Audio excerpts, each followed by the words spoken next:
ഷീലാമ്മയുടെ ഒരു പാട്ട്, അത് മമ്മൂക്കയ്ക്ക് ഇഷ്ടമുള്ളത് റീമി പാടും.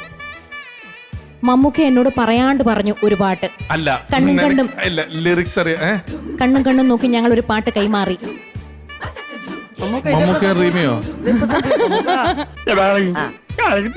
പൂന്തീനരുവി പൊന്മുടി പുഴയുടെ അനുജത്തി നമുക്കൊരേ അല്ല പിന്നെ പ്രായം. സത്യം, മുജ്ജന്മ സുഹൃതം പൂന്തേനരുവി ഒരു കറക്റ്റ് പാട്ട് പാടിയത്. ഞാൻ ചോദിച്ചാലേ മമ്മൂക്കയ്ക്ക് ഇഷ്ടപ്പെട്ട ഒരു പാട്ടും കൂടെ പാടിയാൽ നമുക്ക് അവസാനിപ്പിക്കാം. ഇഷ്ടപ്പെട്ട ഒരു പാട്ട് പറയോ? എനിക്ക് ഷീലാമ്മയുടെ പാട്ട് അറിയാമെങ്കിൽ പാടാം, അറിയത്തില്ലെങ്കിൽ ഞാൻ ഇങ്ങനെ കുനിഞ്ഞു നിൽക്കും. ഒരു കൊച്ചു സ്വപ്നത്തിന് ചിറക് ഒരു വരി അറിയാ. ഒരു കൊച്ചു സ്വപ്നത്തിൻ ചിറകുമായ വിടുത്തെ അരികിൽ ഞാനും വന്നെങ്കിൽ, ഒരു കൊച്ചു സ്വപ്നത്തിൻ ചിറകുമായ വിടുത്തെ